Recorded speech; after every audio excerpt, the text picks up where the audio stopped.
Hello everyone, good evening.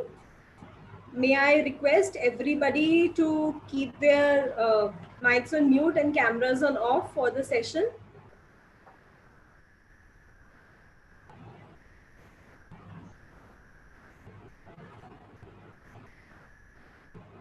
And even before we start our discussion for today, it is actually a difficult start for us today. Indian management education has lost its biggest joy, the eternal guiding light and the first ever Padam Shri recipient, Dr. Pritam Singh, on 3rd June of 2020. He was also the chair of our advisory council.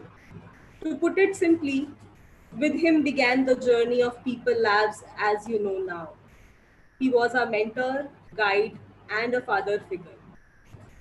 May I please request for 1 minute of silence to remember him before we start.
Thank you, everyone.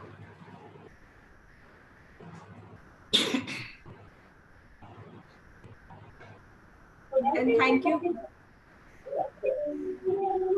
May I once again request you to keep yourself on mute.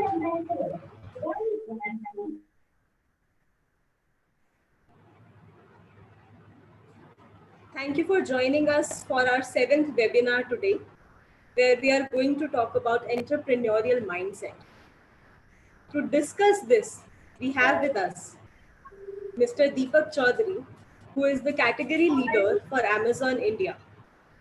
We have Mr. Mayank Jauhari, who is Global Rewards Partner at AP Moller, Maersk. And we have Mr. Indra Narayan, Business Head for Delhi NCR at Hindustan Times. Thank you, sirs, for joining us today. The 4th panelist, Mr. Subrat, will be joining us in some time. I am thankful to every panelist for taking their time and joining us today.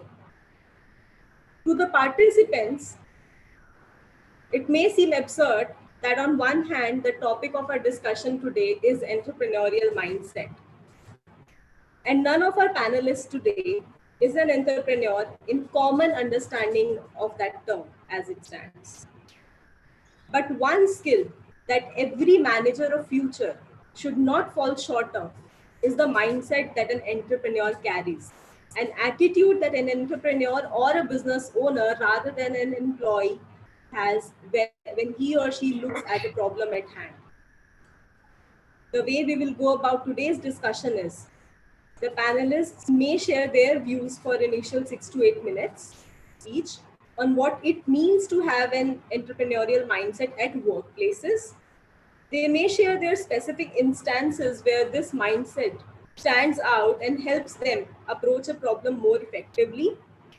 We would also request them to share differences in behavior that they see in their teams, their peers, or their colleagues or leaders then say that one individual has this mindset and another does not. Before we start, Gagan, if you could just make the first poll live, we would like to understand where our participants stand with respect to their career objective. The first poll is live. Do you plan to start something on your own? Just choose the answer, yes or no.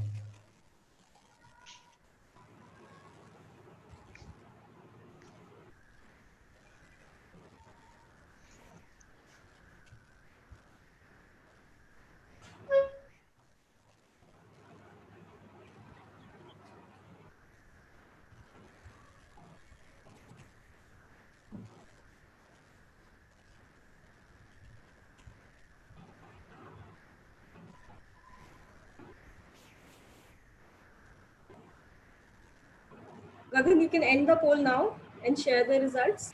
Okay.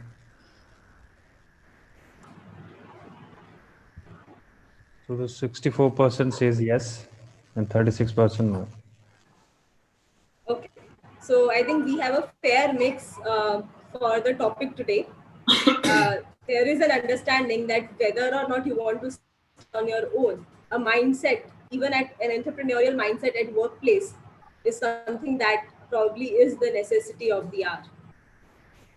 While the speakers today share their views, participants can write their questions, share their questions with us on the chat box, and we'll be taking those post the initial discussion is over.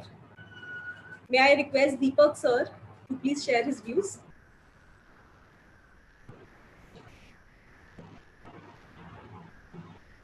Okay, hi. Good evening, everyone.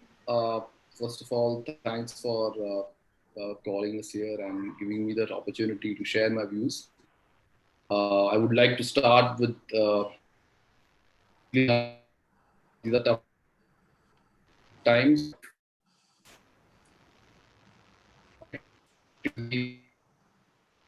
The time word has been used.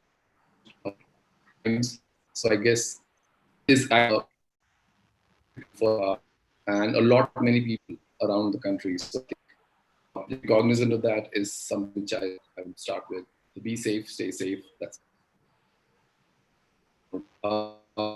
it's interesting.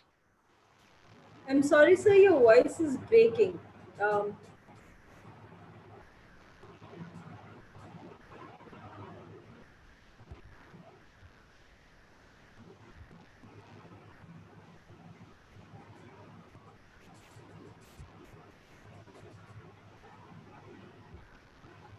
Deepak sir, you are on mute.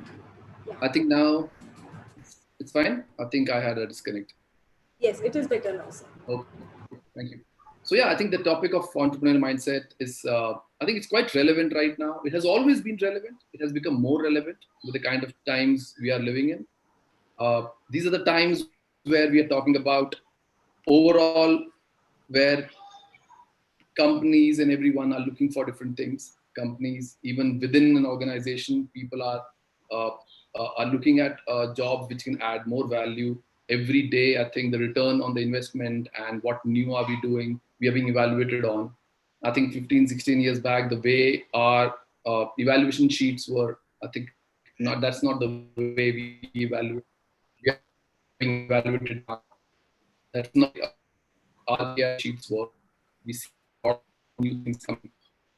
They're the better panelists on the thing today who can talk about it. For me, I think whatever I have seen, entrepreneurial mindset is clearly about 3-4 things for me, and these are things which are mindsets, and they are not skills. They are not something which you have to upskill on. They're not something which is about hard working, putting that extra really when we're talking about that mindset, like any other mindset, there's all these things around us, and when the moment of truth comes, how do we act about it? And skills, 4-5 vectors on which, when I look at my team member, I talk about, I look at these things. First and the foremost is the ownership. I think the way we take ownership of things is the first aspect of being on. Taking high ownership of things about I'm sorry, sir. owners Deepak, sir, rather your than voice is employees breaking. of the voices. Is Right, it sir. better Your now? voice is. Okay. So if you can switch off your video, then And it might help. Okay. I'll try that. I think there is some issue with internet bandwidth. Right? Okay. So first thing I'll quickly talk about is it better now? It is, sir. It is. Okay. So the first thing obviously is high amount of ownership. I think when we act as owners, I think that's what brings about an entrepreneurial mindset. Where these are the moments where we start talking about things, and when we're looking at things, and we own the mistakes, we own the things, we own the solutions. So that high amount of ownership is something which I feel is the first and probably the largest vector for me when between somebody who is not thinking like an entrepreneur compared to somebody who is. I think the second thing which I feel as a entrepreneurship mindset is about when you continuously have an ability to learn. I think you are always curious to learn new things, and that is the second most important thing in whatever job, wherever we are. I think that's something is a second important thing. The third thing, third vector for me is very is different when it's frugal. So using frugality, I think that is something is the third big vector for me.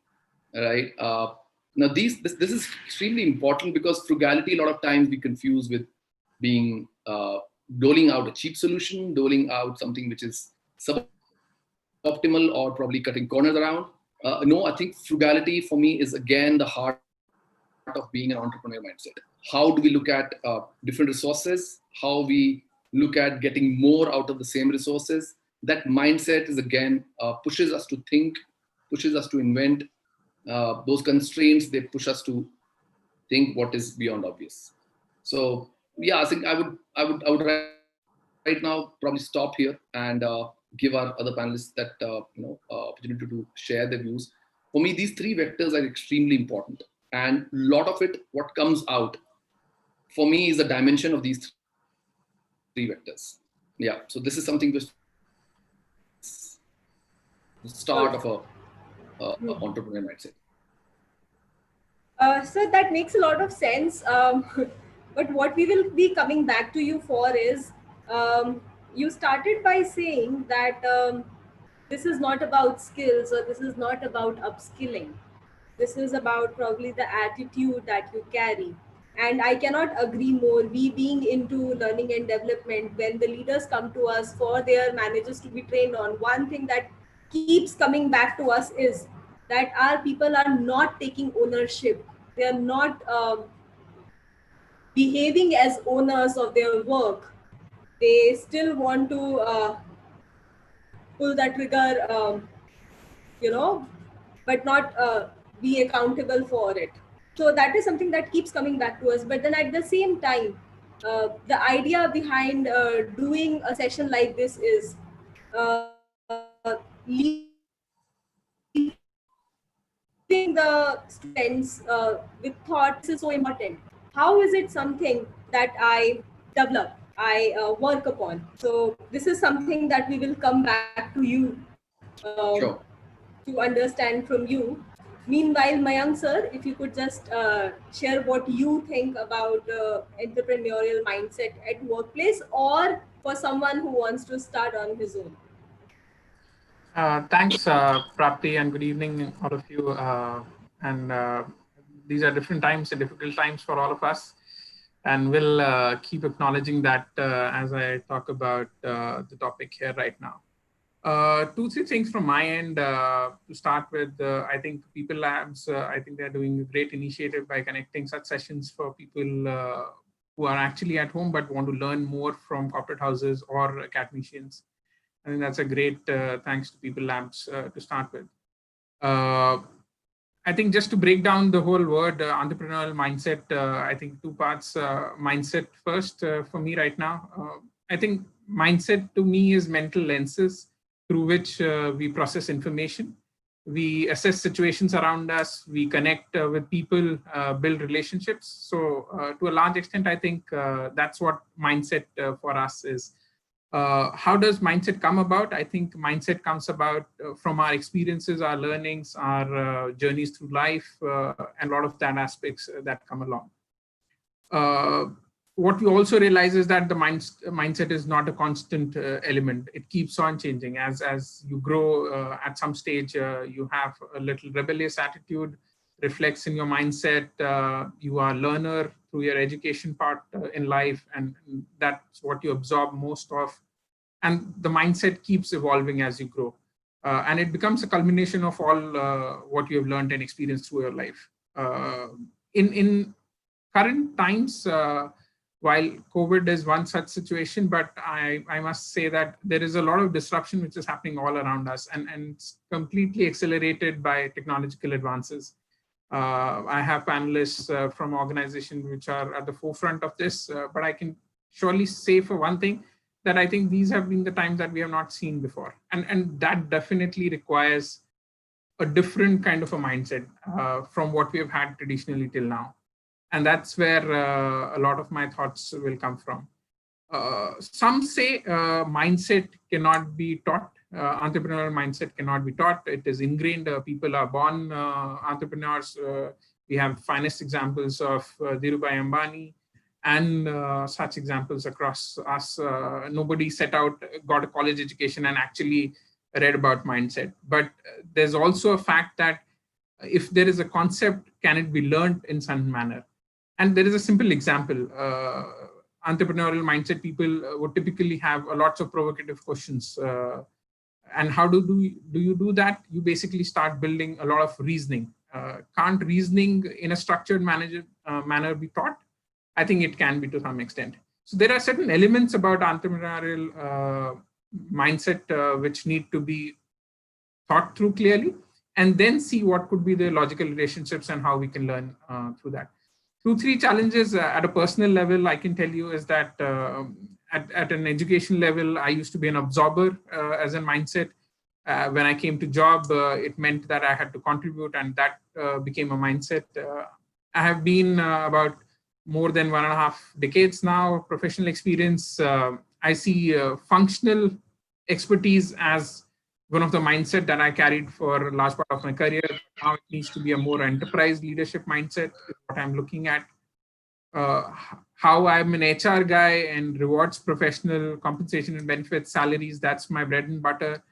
I'm an expert in some sense in that area, but I need to move away and I need to build a lot more enterprise and a business mindset around the job that I do. So these have been personal level challenges that I've seen for me, and understanding how entrepreneurial mindset should work. If I bring it closer to corporate organizations, I think it's quite linked. So while you are an entrepreneur, can you be an entrepreneur within an organization itself? And I think organizations like Amazon's, whatever we read about, I think they have been brilliantly talking about it, how employees need to take ownership. Deepak talked about it, end-to-end ownership. How do they look at going beyond their roles? I think that's a very given for, you cannot be only restricted to the role that you do. How do you network and build talent organization? How do you network and know people, build connections which are relevant and contribute to the job? There is a brilliant article about it, how to look at enterprise leadership, which is very closely connected to me, to entrepreneurial leadership, if you have to take it into an organization context. So that's where I'll leave my thoughts more as we go through the session. All right. Thank you, sir. What we will be looking forward to learn from you more when we come back to you is you spoke when you carried forward the thought of Deepak sir about ownership in the workplace. You also talked about building network, and we are here with students or young professionals who are just starting out their journeys. So, as building networks as a component of the whole specific traits that you think can be developed when you talk about this mindset is something that will be coming back to you with in terms of elaborating on how do young students go about it? How do young students go about having a richer network? What are some of the nuances of it? Where do people go wrong when they think about networking?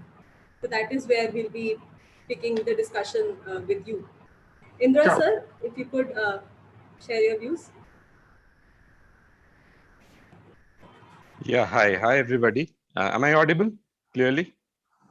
Yes, sir, you're audible. Am I audible? Yeah, fine, cool. So, thanks Prapti and thanks Subrat whenever he joins. I think I would like to thank for this opportunity. Going back 15, 6 or 17 years when we were students, normally such interactions used to happen in an auditorium where the seniors used to take attendance. Times have changed, or we have been forced to change because of the situation. And I think uh, all of us need to adapt to this new way of working. Right. So I think definition or what it means has been very beautifully articulated by both Deepak and Mayank. It's about ownership, right? I would want to highlight a different part of this. What happens and who does it impact? How does it impact? Of course, it's about ownership, taking initiative, showing it to the organization and the team that yes, you own it, you are in charge. You really take a step forward, take 2 steps forward, and show people that you are in charge. And having handled or trained management trainees myself, and because the audience here is primarily young managers and students, I'd like to outline a few points. See, from an organization point of view, the capitals depreciate. Okay, human capital is something which is expected to appreciate. Okay, which is expected to grow with time, and that is how organization looks at its people whenever it recruits. At least when I recruit, or many people, many leaders that I know recruit, they don't just see how well you fit into the role that you move. They try and see potential. When you move into that potential part, they really want to get people who want to take ownership, take charge, and move forward. What it means for you as a manager or as a leader or as an employee of that organization is you are seen as someone who's adding value. And this is one of my favorite quotes. This stands true for B school as well as the life after that. You are not just evaluated in the month of December or March. You're evaluated and appraised every time you speak, write, or do something. That's how it happens in private organizations. Every time you do something, you act something, you make a movement, you're evaluated. So even if it doesn't form a part of your KRA, when you move forward, take a step and show that you want to take initiative, you want to be in charge, you get highlighted in your organization. Want to put a small example in my own personal life, and of course in Hindustan Times. Before Delhi, I was handling the PNL of Bihar. To make a long story short, we were supposed to increase copies. In print, in newspaper industry, there are two parts. One is ad sales, second is circulation, number of copies that you make. Now, we were leaders in that market, and I realized that to grow our leadership in that market, we need to add a new factory, okay, new printing plant. Newspapers gets printed in a printing plant. And I was a marketing and HR guy. The only thing about supply chain I knew is it is something about factories and it is something about a conveyor belt. That's all my knowledge of supply chain was. And when I proposed this to the management and it was happening over one such VC, immediately the response from the group CEO was, "Why don't you take it up?" I don't know how much he thought, how much he knew about my background. And I somehow blurted out, of course. And then I spent the next 3 nights sleepless saying, what do I do? Because I said, yes, I will do it.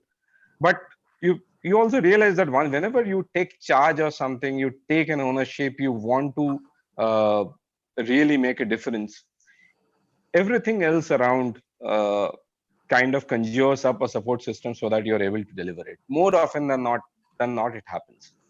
And it took us some time, but I think another good thing about such experiences is you also add value to your own learning, your own knowledge, as Deepak was pointing out uh, in his words some time back. So I think that's where I would want to end. You take ownership, you add value to yourself, you add value to the organization. The organization sees you in a very positive light, and you have some really good learnings which always stand with you throughout your career. Thank you, Indra sir. Um, so you've spoken about that this process of learning for your own self is an important part of this mindset.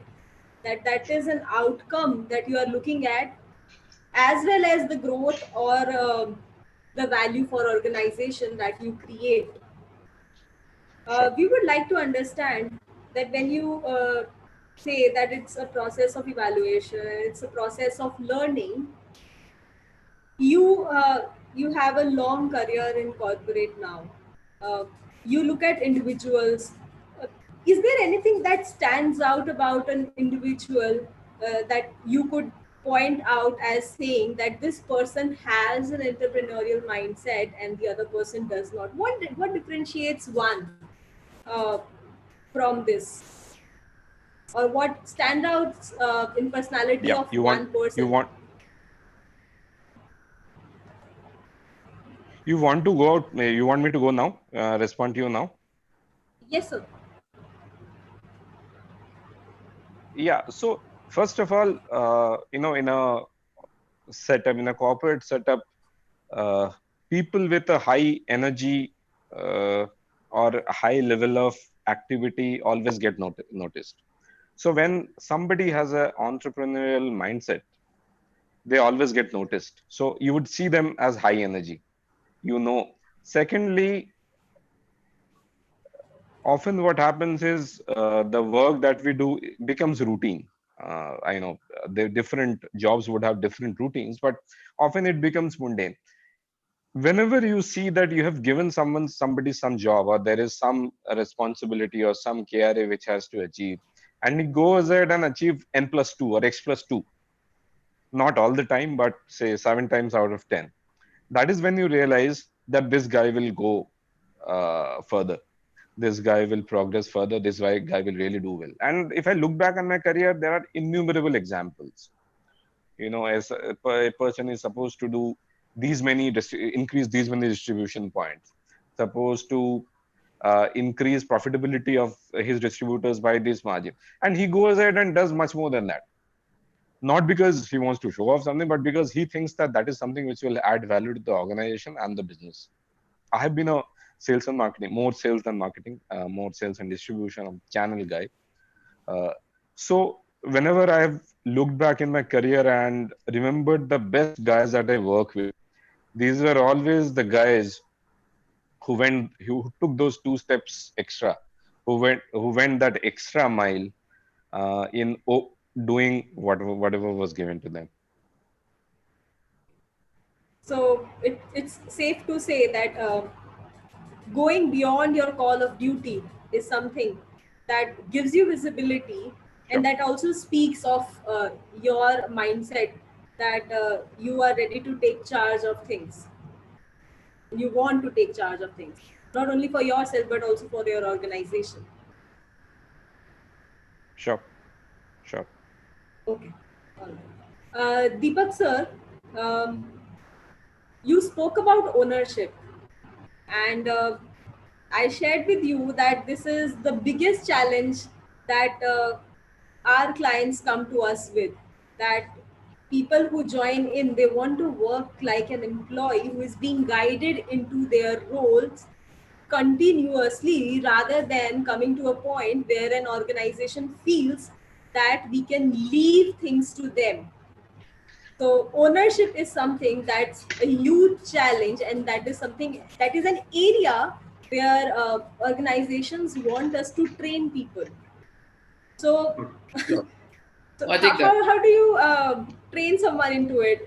What is it that someone carries when you say that, you know, he takes ownership? I'm assuming all But this when you while that say, this is something yeah, that you train into. yeah, okay, okay.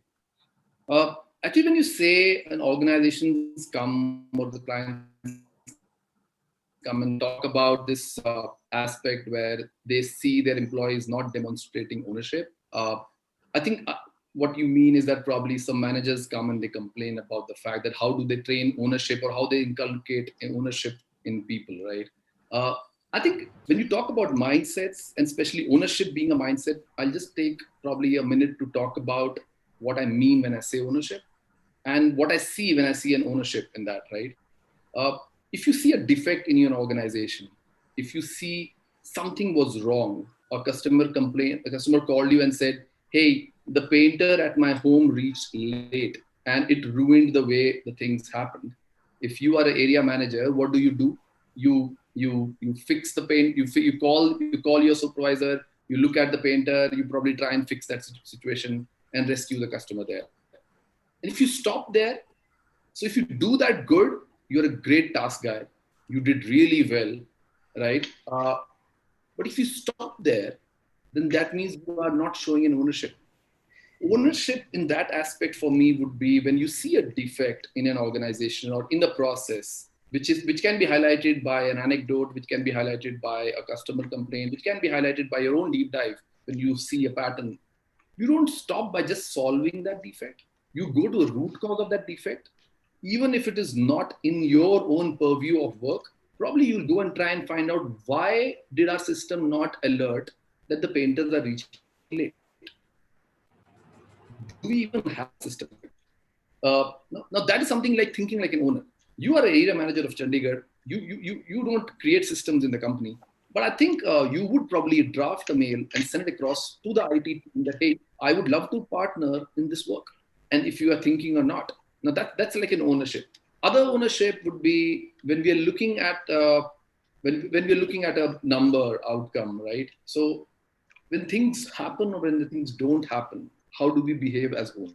So now this is a very difficult thing to, and I have not been reflecting this ownership at times, right? Many a times in many of my instances across 16, 17 years, I've seen that I have not been a great display of that ownership behavior.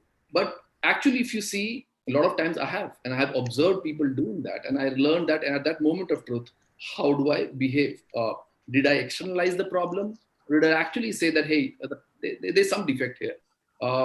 There's some defect in me, there's some defect in the system, there's some defect in the SLA in the process. I think I need to fix that. A human error cannot be accounted as the fact of a defect solving. Now that's an ownership, that's a mindset of an entrepreneur when you look at it, because if it would have been your own company, what you would have done? You would have actually gone and fixed the system. You would have found why the system is not working. When the managers or organizations come back and say that my employees aren't showing ownership, at times my question back is that are we treating or is sometimes as employees? And for me, if we only evaluate people on our outcome, I will go off my video because I guess it can. Okay. If you look at mindset is an input for me, right? With this input, you achieve outcomes which are like which were never thought of, which are like creating multi-billion organizations, which are like creating entrepreneurial ideas and then the next big idea or a Twitter or a Facebook. But there are mindsets behind it. Was that idea? Did anyone else thought about that idea? Yes, of course. Many people thought about those ideas. Did they have the mindset to carry that on? Probably not. And that's the reason they fell, apart from many other reasons. So I'm no expert on building organizations. But I think coming back to when managers complained, I think we need to look at mindset is an input. And if we keep evaluating our employees on outputs, then we are not encouraging input behavior. Then we are not encouraging them to be owners. I missed my targets at the end of the year, but did I do everything what was needed in the sense, did I show that ownership when the sales was not happening, did I do that training? Did I went by my own in the market? Did I do any interaction with the brand team? If I did everything, outcome didn't happen fair. Give that due to that. But I guess also encourage and appreciate people, or I think organizations which have done that, where they have evaluated people not only on outcomes, but also on inputs, are the organizations which have been able to develop this ownership behavior between, in their teams. And organizations who continue to be ruthless about the fact that it's only, as our friend said, only evaluate people in December and March, and that's the only way to look at it, are the organizations then can't complain about the fact that ownership is not being shown by people. When you talk about your own self, that my organization doesn't give me that freedom, I would again say probably this statement itself is not a high ownership statement. No one stops you. I think not everything can be treated in the balance of evaluation, right? So I think when you are building an entrepreneurial mindset, or even if you're building an organization, you love that idea. You right now do not want people to evaluate that idea day in, day out. So hence, I think not everything should be evaluated in the balance of evaluation every day. A lot of my acts are the mindset which I build over a period of time. When I look at people, how I behave, it doesn't matter how people are looking at it. One good example I had, and one apart from ownership, which I really feel the other one is frugality, is what people should demonstrate. And I think that is something which, I remember there was a time when I was leading North India business for one of my previous organization. I wanted some more resources. Like any planning presentation, every manager goes, negotiates the target should be less, resources should be more. I think that's normal behavior which goes, which is not a entrepreneurial mindset. That's more like a safe manager playing there. I asked like a safe manager. I went there, obviously the resource, I didn't get the resources. Back and actually, when I thought about it, that what do I do now? I really need those resources. Then I started thinking, why do I need that resources? Because I believe if I put that resources in the market, in the place where I think they should go, they would give yield results. Then it said that, what stops me from repurposing my resources? And I actually had a team of 8 people at that point of time. It was not a small team. I repurposed 3 people, actually. I repurposed them into a growth business, which I believe is a growth business. And I showed that ownership. I repurposed its frugality and put it out there. And some other teams were stretched.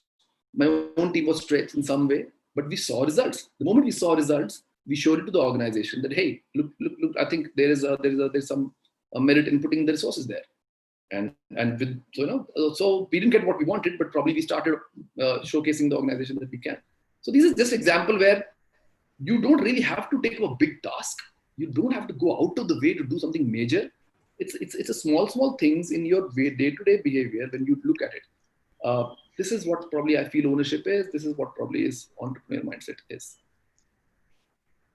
In Amazon, sorry, at this one thing in Amazon, I have seen some managers actually, when you give them the thing, they add a 0 in the end, and they did on your target, and they deduct a 0 on your resources. And they say, now you go back and deliver this. Now, this is something which will force you to think hard, invent, look at what, because in the real life, you don't have unlimited resources. I see on the chat window, people are talking about how do I build business with small capital? Exactly, that's the truth. You don't have a great capital in the beginning. You don't have backing around. So if I'm building a small business within Amazon, then my manager will actually say, cut down 1 resource, add 1 more 0. Now go and think what is needed out of it and become out of it. We'll not achieve it, but I guess then I will not be evaluated on my achievement. I'll be evaluated on how I approached it. So that's how they encourage the mindset. They encourage the entrepreneurial mindset by not evaluating people only on the outcomes. You sell winter clothes in Canada just because Canada is colder that year. You are able to sell more winter clothes doesn't make you a better salesman, right? So I guess that's how I think evaluating people on outcomes would be a fallacy for a lot of companies. So, sir, taking your thought forward, so I found there is one place where both you and Indra sir agree is ownership starts where your what organization expects you to do, and you do that, and you go beyond it. That's where ownership starts. So going beyond Call of Duty is something, as a component of entrepreneurial mindset, is something that both you and Indra sir agree. But I really like when you say frugality as a component of that mindset. It's absolutely true that whether within the organization or whether outside the organization, you're doing something of your own, whatever resources you have, you always, some, even if you have plenty, you'll feel that you're always short of them. So it's a very good practice. I think, I mean, if it's a practice at Amazon, it's a good insight that, when you share that they cut a zero on your resource and they increase a zero on your revenue, that's how they push you. Yeah, that's how the situation pushes you to think. And that's a very good takeaway for everybody here also. So coming to you, Mayank sir, we are adding one more bit to this mindset. We are talking about going beyond Call of Duty. We are talking about working with limited resources, whether you are on your own, whether you are a manager. You are adding value to organizations. And at the same time, let's add one more component to it. When you say you build a networked organization, you are, what is, I would like you to elaborate on the component of network, the importance of it as skill for this entrepreneurial mindset, as a component of this whole scheme of things that we are trying to build. Thanks, Prapti. And one of my thoughts of sharing this point was it's an element which we really do not take seriously, and I think it goes beyond our direct realm of professional work. It impacts our personal life as well. And I can quote simple examples, something like when you're growing up and your parents would advise ki beta iske saath mat khelo, iske saath khelo. They're actually trying to curate your network, because they would want you to sit with some people. They would not want you to sit with some people, because it builds habits and good habits as you grow up. So simple things like that basically work towards building your network. For me, I think network is important in any part of our life, like I said, professional and personal. But how do you actually build it? What do you do to build it? Couple of things that come to my mind is, I think you need to have the right focus about it. Many times, and it can be simple things like your LinkedIn, you have Insta, so many social media accounts, and in your personal life as well. Do you actively work towards building your network, or you just let it happen as it comes to you? So what's the focus around it? The second is effort. Are you consciously making effort in a particular direction, and are you investing disproportionately to achieve that network? Subrat, I think he's there on the call now. I think he's a perfect example, and he can talk much more about it. But he consciously worked about how does he really go about and connect in the HR community. It takes a lot of effort at his part, discretionary effort at his part to make this happen. The third for me is intent. I think many times we are not so clear in our intent, and we may not fall very clearly to the other person. Why is the person reaching out to me? And it can happen to us also. Being in HR, I think many times we get requests from placement teams. We get a lot of requests from students, young managers, which are mostly not clearly articulated in its intent. Why are you actually trying to reach out? And do you see if the person can really help you out in the network?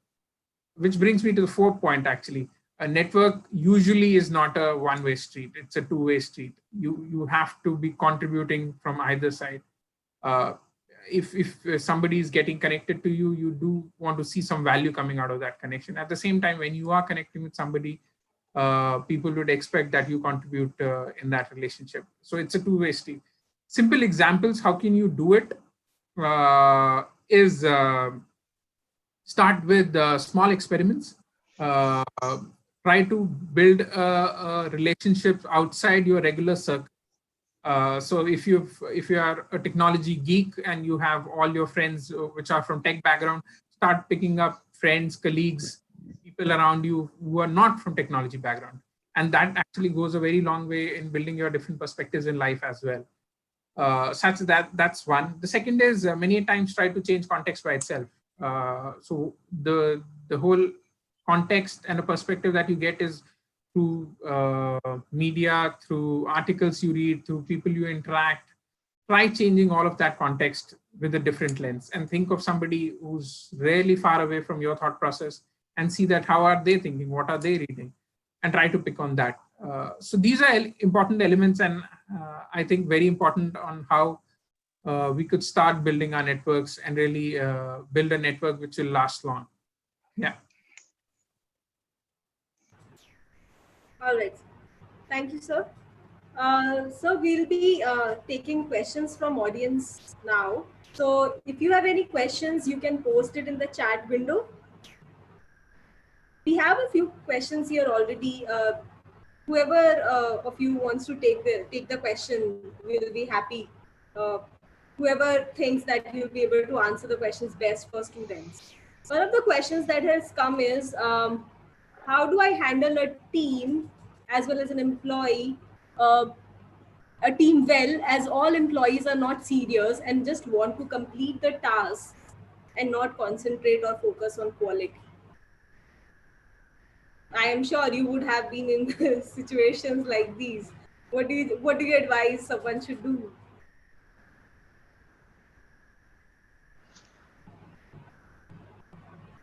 Allow me if I can go first here. Sure, I think a difficult but not so rare scenario. I think it occurs quite often, and one of the biggest things that I feel here is important.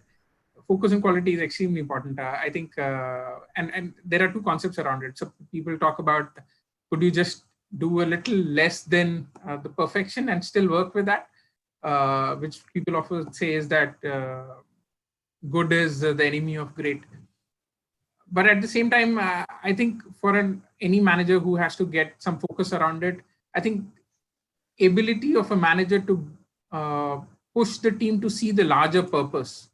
How are they contributing to the larger purpose of the activity or the task that they're doing, and how it contributes into the larger organization? I represent HR for a certain team which does customer service for global clients. And when we do customer service for global clients, our customers, what happens is, if you do knock down on the quality, what happens is the customer will not come back to you again. And that actually makes a lot of effort to really make another sales pitch next time. The cost of getting that business back is exponentially high. As and when the managers are able to bring the bigger picture, build a context, connect them to the larger purpose of the organization, I think it should help to a large extent. All right. So next question that is there is, how important it is or relevant it is to have a corporate or a working experience before you start on your own? I think this has to come from your experience. If you've seen anybody doing that, if you have over your experience formed an opinion around it, that what's the relevance of it? What's the relevance of working with an organization first and then starting on your own? So I will have a go at it, and of course Deepak can add to it, or Mayank can add to it. See, there are no rules here. Okay, so if I look at, and the closest reference point would be our friends or batchmates who have started off on their own. Okay, so from our batch, I think somebody has started immediately after passing out. Somebody has started as late as last year, which is after working for 15 years. Having said that, I think the biggest perspective that a person gets for after working is, and I'm not saying this is the only way that you get that perspective, but that is one way of getting it, is, if I look back at my experience, the biggest learning that I have had is how to manage people or handle people. People can be internal or external, but whenever you run an organization, there would be something around people. Either you sell, Either it is about the people you sell to or you work with, or the people who you recruit. So people management is something which can neither be taught nor can be fed into you. It is something which you slowly gain with experience. Okay, that helps. Second is, apart from the routine thing, sales, marketing, finance concepts, how to do modus operandi experience, all these things matter. The second thing which I think is which I think comes handy is how to handle a large amount of data, because increasingly data is becoming the most valued commodity in the days that we are seeing, and data is become valuable. So uh, that is something which we learn as we work for any number of years. How do we manage, handle, and extract information from data and use it in a way which helps us? So while if you have a plan, there are people who start at any stage of the career. Having said that, if you work amongst the various insights and skills that you acquire, these two are most important if you want to turn an entrepreneur. Correct. Deepak sir, Mayank sir, anything that you would like to add in terms of the relevance of a corporate experience before starting on your own? I would, am audible? You're audible, sir. So for me, I think if you have to start, if you're thinking about it, I think it should be very clear why you want to start something, right? Uh, I think it should be coming from the fact that there is something which is, it's not something which is a fad, it's not something which is a cool feature, it's not something which is happening. I think we need to be very clear what are we starting, why are we starting something of our own. I think that what problem for a customer it will solve. Now that is something is the core, and I also see the question of what is a pitfall of starting somewhere. I think that's the core. If it is not solving something for the customer, then it is just another feature which another cool company might be very efficient right now, and you might not get a traction around it. Now, working in an organization helps you mull over that idea for some time. I think when you're living with that idea, it's not. I've seen my colleagues living with that idea for some time, and they probably they have lived with that idea for a longer period, then have shunned it out, then have lived with another idea. So I think people do that. Which my friend just mentioned anyway. I think those are extremely important, right? So interaction with people, that is something experience you always get when you are working in an organization, working with limited space in your own domain, being evaluated, being reprimanded, being making mistakes at somebody else's cost actually is something which is a privilege which a lot of us have, right? So that is a privilege which comes to you, and that is a privilege which you learn that I made a mistake. So no, these things, they help. They are not a necessity. They are definitely not a necessity to start your own business. As I said, as our friend said, many people have just started straight out of the B schools and are really successful, out there. Some people have really taken time, have gone back, come back, those kind of things. But yes, you can't discount the experience which you get working in an organization, because you learn with people, you learn in a situation, you see yourself reacting in a situation, how you do. You have your own thought about yourself. That self model breaks at times when you have a bad year, bad month, bad manager, a very difficult team to handle. There could be many. So you realize a lot of things about yourself. These experiences in life just makes you more stronger with your idea, and probably you might persist with your idea longer.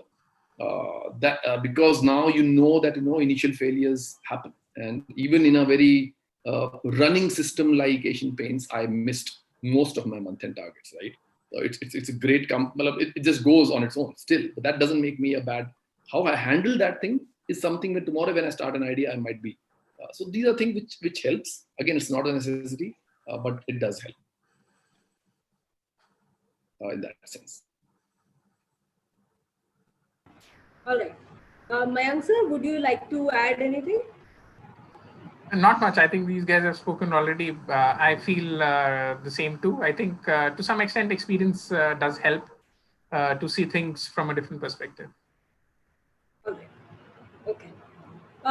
So in the audience, if there is anyone who would like to speak up their question, they can raise their hands, and we'll be we'll not be able to probably take all questions, but a few we can always take. So if you have a question and you want to ask something, you want to ask something to a specific panelist today, you can raise your hand, and Gagan will be facilitating. He'll be unmuting you, helping you unmute and speak. Meanwhile, we have a question, sir, that people with no entrepreneurial mindset and focused on doing a job, what should be our move in that, and how can we effectively work upon? Vedika, so one is that something that you ask as a manager or as someone for your own self? I find people who are content with the fact that they're doing their job well. So in the scheme of things that we discussed today, going beyond what your organization expects would probably be something that's called as entrepreneurial mindset. So considering that someone who feels content, what do you think is the flip side of it? Yes, Deepak sir, please. I think if you are not working with an entrepreneurial mindset and you think that there's any other way to work, I think there is no other way to work. You will do a bad job of the work which you're doing. Clearly. Not probably you might come across as a winner in that quarter or that 6 months. There is no choice. It's not a choice. It's a realization which everyone needs to have. That is something. Now, in some organizations it is really apparent. In some organizations it is a very good thing which is there, but it's not spoken that openly about it. And now I think we have started talking about it across all organizations. But if somebody says, hey, I'm happy with my job, I just want to do the basic job, do my targets, and I don't need that extra headache of entrepreneurship mindset. No, you will not be able to do your job, because the demands of the organization will ask you not to do more than what your job is, but do your job like an entrepreneur. So do the same job like an entrepreneur. And that's where I say that you don't have to really take up more job, more task. You still might have to do your month numbers, but do it with an entrepreneurial mindset, which will mean that you will look at each and every defect and own it, which will mean that you will be vocally critical about what you and your teams are actually bad and they need to learn. You would not be only gagaing about what you actually do good. You will be more talking about how you're disappointing people and customers rather than only, because that's how you improve. You always be curious about learning newer things, and you still do your same number. The target doesn't change, but the approach to the target, the way you will do, and the way you will lead your team will be a different way of leading. And that's what entrepreneurial mindset will help you achieve that. Can you do it without that? I really doubt. I really doubt you can do without that. You have to do it only with that mindset, is what I feel. So you'll fail miserably. Mayank sir, Indra sir? Thanks. My comment on that would be that indeed, to a large extent, I think people get a little confused about it when they are saying, what do they like? I think, like I just said at the start, disruption is there at the door right now, and it'll just come in and blow you off. How do you really effectively handle? I think build relationships, go out of your comfort zone, start getting new experiences in the same job. I think all of that should help to a large extent.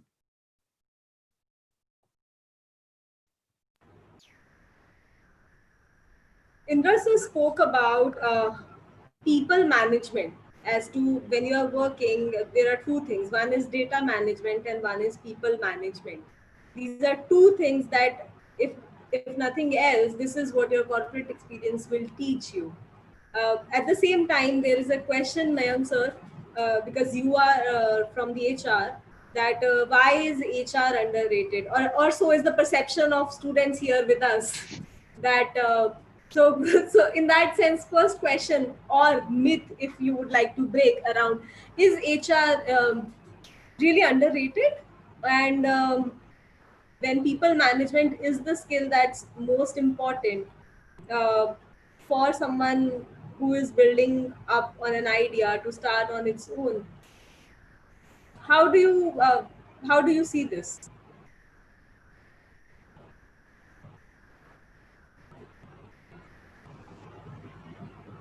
Indra, would you like to go first? Okay. So, so I don't think any function or any job or any person can ever be underrated.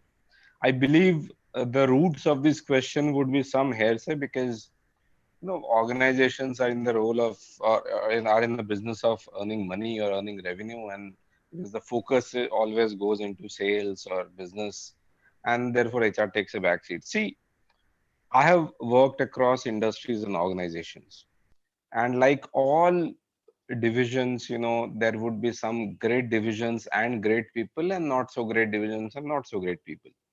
Okay.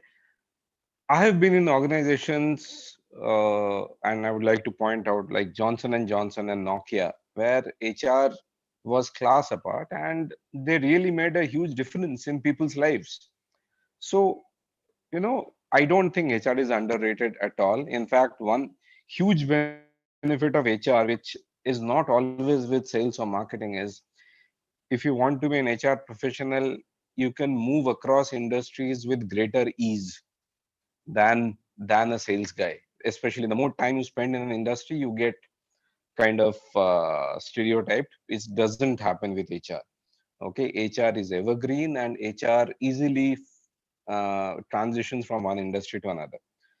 Also, wherever HR understands and aligns itself to the business objective, and most of the times I've seen it happen, HR is as important in sales and marketing. It's about the optics. Few people manage the optics well, few people don't.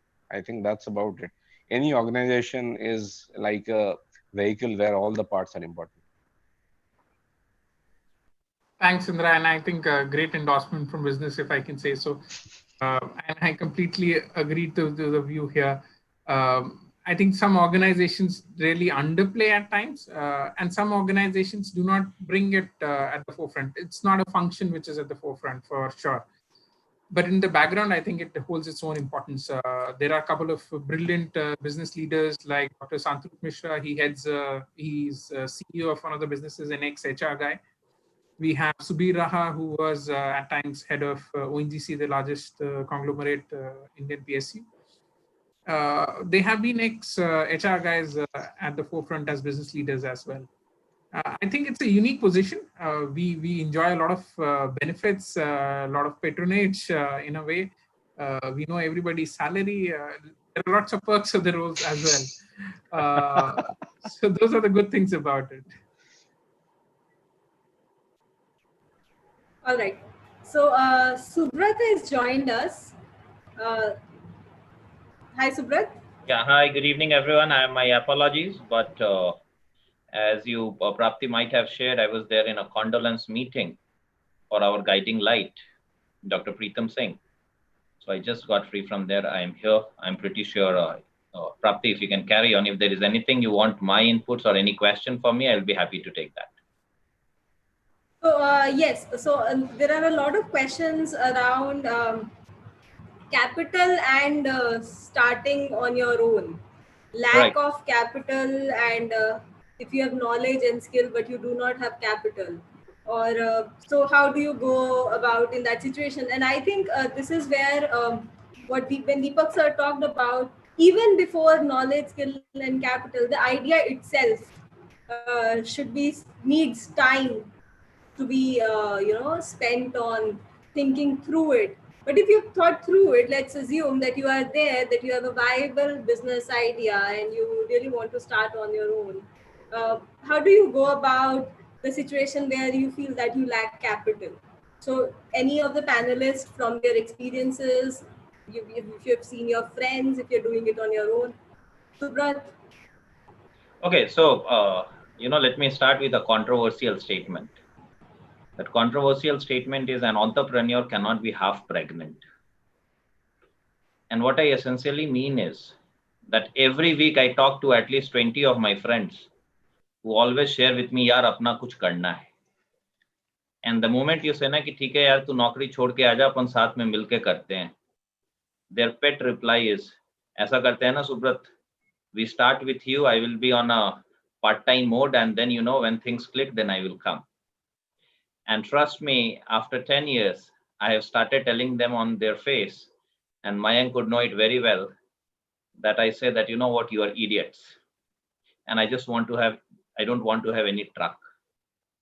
As an entrepreneur, I can also share the biggest problem with all of us is we are in love with our own ideas. And whatever ideas we have, we think that is the biggest earth-shattering thing which we have. I have not heard Deepak speak, but I completely echo his sentiments when he said, the idea also has to be vetted. And we need to understand the difference between, an idea and a wishful thinking. Many a times, a lot of us, what we think as ideas are wishful thinking. They're not even ideas. And if you have got an idea, where is the prototype? And once you have got the prototype, I can tell you one thing. There is no dearth of capital in the country, provided you have got an idea which is workable, provided you have got an idea which has been thought through, and provided you are willing to live and die by that idea. The last bit which I will say is that in India, the word entrepreneurship is unfortunately also wrongly used in place of business. We need to understand what's the difference between a business and an entrepreneur, a businessman or a businesswoman and an entrepreneur. If you're an entrepreneur, you will get people who will be willing to invest in you. If you just want to do a business, then that's no one else's business. That's what my initial take is. I'll go. I'll echo what Subrat said. And hi, Subrat, good to see you. Thanks, Deepak, for joining. Clearly, I feel okay. I've not raised capital, but I've seen my friends raising capital, and I think I completely echo the fact that I think raising capital or inability to raise capital, I have not heard people that as the major reason for them not pursuing their entrepreneurial ideas. Inability to raise, hey, I have not heard in 15 years, I have not met my friends that, hey, I had a great idea, I started, I didn't have money, and that's why it died. So a lot of times, I think that's why I think you should live with that idea. I think you should also, one very good framework which one can use, but I think Jeff Bezos says that, regret minimization, right? So will I regret not doing it? And if I would regret, I'll start doing it, irrespective of wherever I have to raise that funds from. But apart from that, I think it is also important then when you look at an idea, a good framework would be to say, hey, what is the world losing out for me not having this thing in the world? I have an idea to build something, right? Now, I think a good framework could be that, hey, if the world is without this, what is the world losing out on? And actually, if your answer is not great, that world is not losing out on much, then actually it is worth going back on your idea and thinking that, hey, is it really worth an idea, or it's a fancy feature, or it's the latest fad, or what is it? If you're really able to say, hey, the world will lose out if this is not there, I think you have something in your hand. And if you have something in your hand, I'm sure, as Subrat said, you might have a tough task. And who said that, entrepreneurial mindsets or being an entrepreneur is an easy job? No, it's not. It's a tough call. It's something, not everyone in the world has a calling. This is a calling. And, you pursue that. But be sure that you use the framework, whatever suits you, to say, is it what is it solving for customers as the first framework? If you're not able to push that out, then actually say, what would the world lose out 10 years, 15 years down the line if this is not there? That might help you to say, hey, this is a good one. And I think after that, funds will happen, I believe. Well, I have not heard my friends ever saying it's only funds. You might struggle, But one of the entrepreneurial behavior is also to find out that aspect, why people are not giving me funds. Why? It's my inability to convince my idea to somebody. That's the reason why, right? Rather than saying that, hey, he's so dumb that they don't understand my idea. You'll never be an entrepreneur there. It's a mindset. Thank you, Deepak sir. I think this holds a lot of merit, but at the same time, because we interact with so many young minds, even though Subrat and Deepak sir have kind of cautioned you, not actually warned you against it, but just to put things in perspective, they're trying to say that please vet your idea. One good read that we could probably suggest is a Lean Starter. The book talks about minimum viable product, MVP, as a concept for someone who is trying to start out. So, with lack of funds in the picture, that could be a very good read that we could suggest that you read that first, you get a hang of concepts in terms of how people in the other parts of world are thinking about starting out, and not, instead of failing and learning, you're failing at a very low cost and then learning. So that's a read that I would like to suggest that you would like to go ahead with. Other than that, Subrat, somewhere during the discussion, Mayank sir spoke about networking as a component of entrepreneurial mindset. So that's when I think everybody knows that that kind of comes naturally to you. So any 2-3 things that you would like to highlight, something that people go wrong. Mayank sir already spoke about that it's a two-way. Either sides have to actually both sides have to benefit when a connection forms, and that is very important. That is something that we have both of us have seen people fail upon. They don't realize, they kind of end up seeing the benefit that they derive out of it. But other than that, 2-3 things that go wrong when people think of networking as part of what they should be doing, either in the organization or when they are on their own. See, again, I will just go back to the condolence meeting where I'm coming from. And if you ask me in my entire life if I have seen a master networker, that master networker has been Dr. Pritam Singh.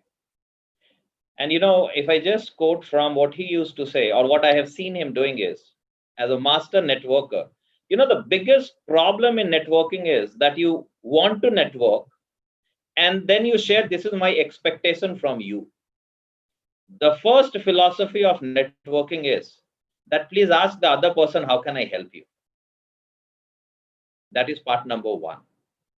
The part number two is, and a lot of people may not allude to what I'm saying, but we need to have the focus of a slight larger horizon. And that large horizon helps us build relationship.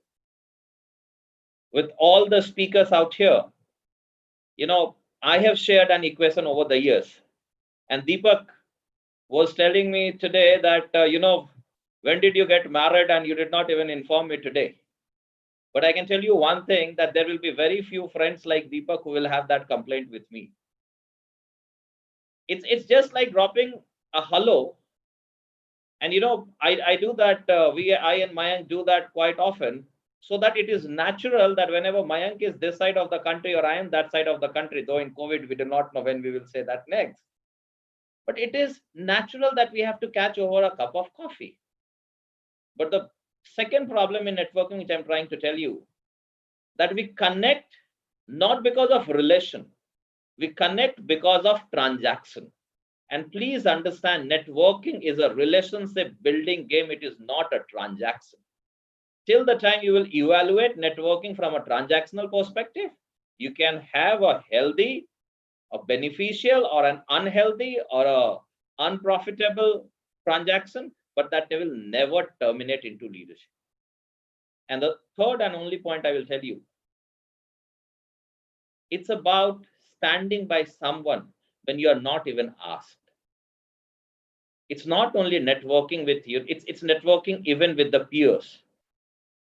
You know, all the young students out here, I always tell them, your network is your net worth. Tomorrow, one of them is going to be the HR head. Tomorrow, one of you is going to be the business head. Tomorrow, one of you is going to be the CEO. If you have the relationship and if you nurture the relationship, you will not have to think twice before picking your phone and calling up that other person and saying, Sun, mera ye kaam kar. And I can say that comes by a lot of investment. And you need to stand by them. You need to know that if they are, in some spot of bother, it's your moral responsibility to stand by them. And that is how things flow naturally. And that is when you will not have to pick the phone and say, hey, you may remember me. I was there with you in B school and I was in section B. My roll number was 25. Who the hell cares about that? It is how many lives you touch and how many lives you are in touch with. That is what is going to matter in, networking with. That's my small snippet. Thank you, Subrat. So there are a few questions around valuations of startups, and there are questions around, so like there is a question by Vishal, what do you suggest to go full on with your idea or you run a startup? I think that's kind of, if you have been with us through this session, we've already answered that there is no right or wrong. You'll see examples of people doing all kinds of things, doing with it, without it, and it works for some and it does not work for some. But I would not like to put, when you say, can you suggest? I think what Mayank sir, Indra sir, Deepak sir have been sharing with us is what they have seen there in their experience. I would not say that they would go on to kind of make a rule out of it. I think that's where we would all agree, right, Indra sir? Yeah, absolutely. There are no rules. Right. So when you say that, right. We always talk about attitude. We talk about attitude and we talk about how do we keep learning. That's about it. Right. So wherever you are, whether you are in a company or whether you are on your own, one is there is no right time, wrong time to do it. It's a kind of an outcome of a lot of other things that happen. The scope of discussion for today was that when we speak of entrepreneurship or entrepreneurial mindset, that first thing that we want to establish is that it's not only needed when you are at your when you're starting out your own, like Deepak sir said, that's the only way to go about it, even at your workplaces. So even somebody asked the question that an entrepreneurial idea would help the organization to rebuild business during this situation. So Prapti, I'm sorry to interrupt you. I saw that question. And in fact, I want to throw a question back to the participants and they can unmute themselves. I've just got a couple of questions for all the participants. If you can unmute yourself, all of you. You need not switch on the video, you just unmute yourself. My question to you is, what does Maruti manufacture?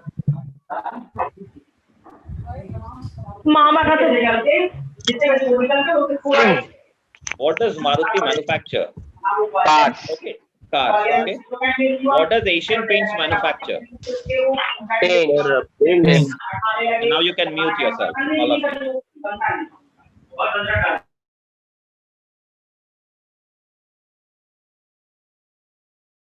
The question which you asked, Deepak and I, we shared, a little bit of our corporate journey together in Asian Paints.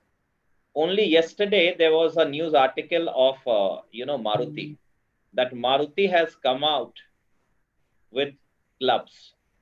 Maruti has come out with, shoe cover.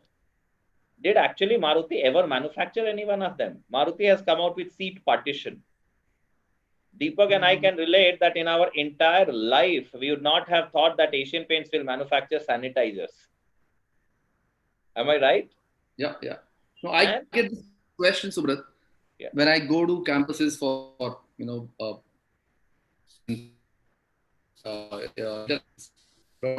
question, from the where my whole question asked does Amazon manufacture? What business Amazon? Now, obviously, then you really start looking at Amazon is a retailer. Amazon is a AWS service, cloud computing service. Is Amazon a Prime Videos, music? Is Amazon on the gaming side? Amazon is now starting. No, there's so many things happening. So how do you say what Amazon does? Now the whole idea is that if you look at, it's not about, again, if you're fixated about something which is very specific, then I think it's not. Then you're fixated with that idea. Then you're in love with that idea, like love in that with that product. You don't have to be in love with the product or an idea. You have to be in love with the gap of the customer experience which you are trying to fulfill. Right? So it's a product you can be in love with, but that's not.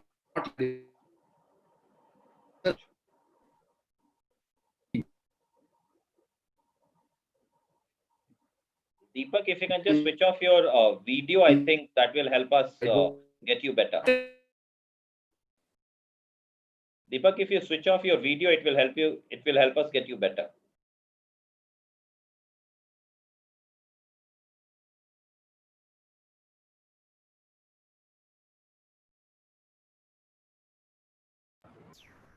We lost you, Deepak. We lost your voice.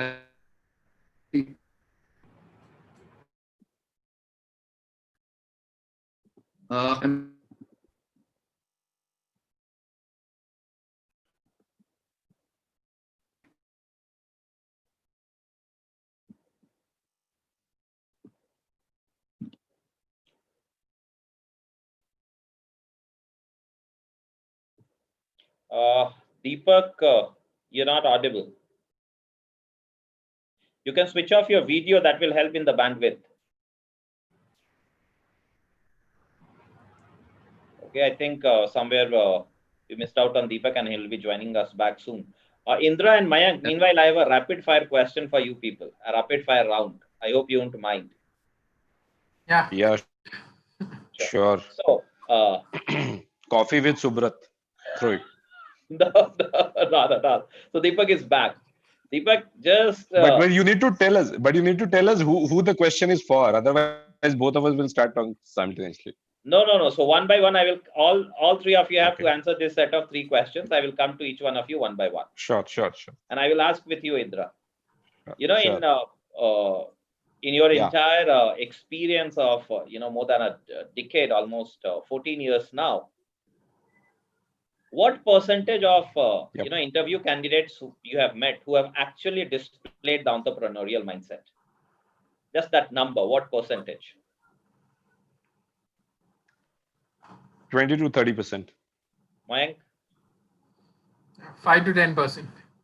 Deepak?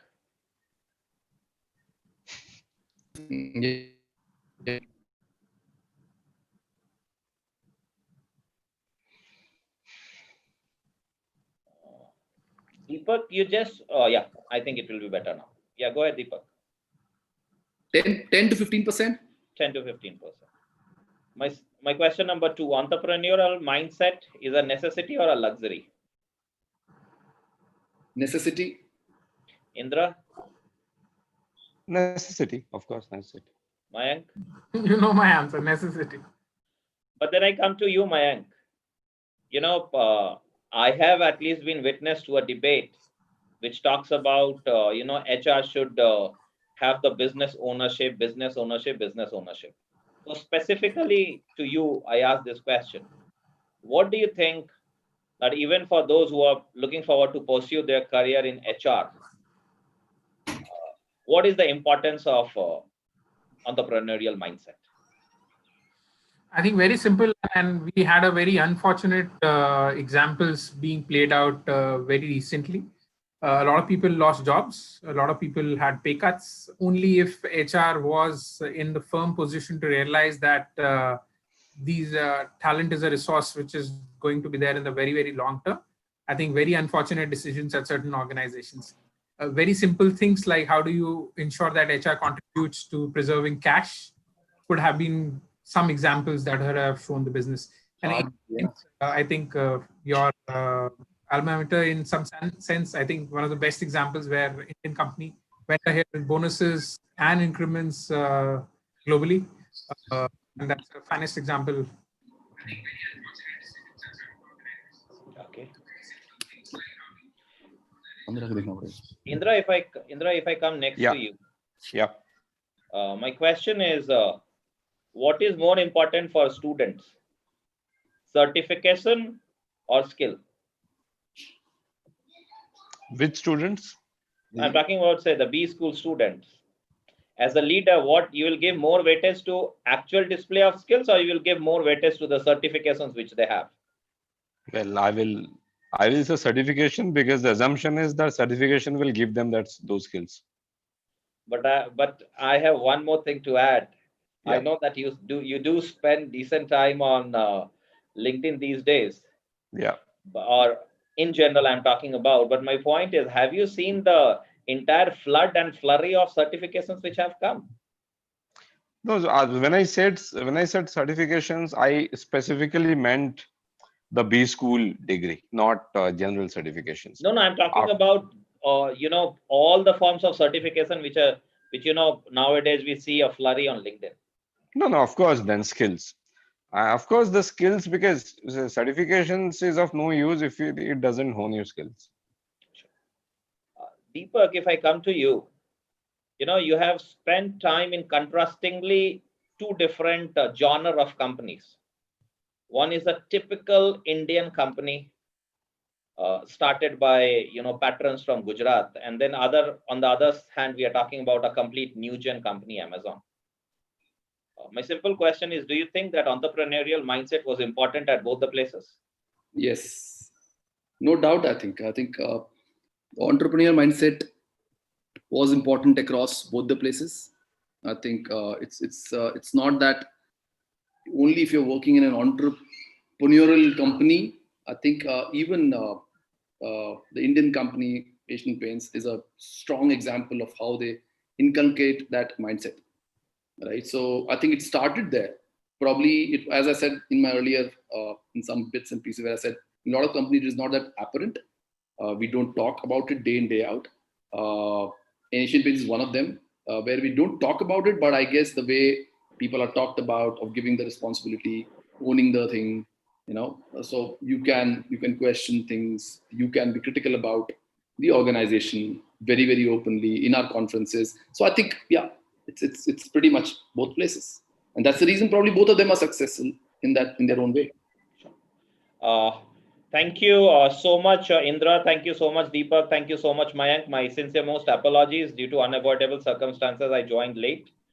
In the present situation, the only thing I can tell once again to all the participants, that one of the best thing which has happened out of COVID is for education sector.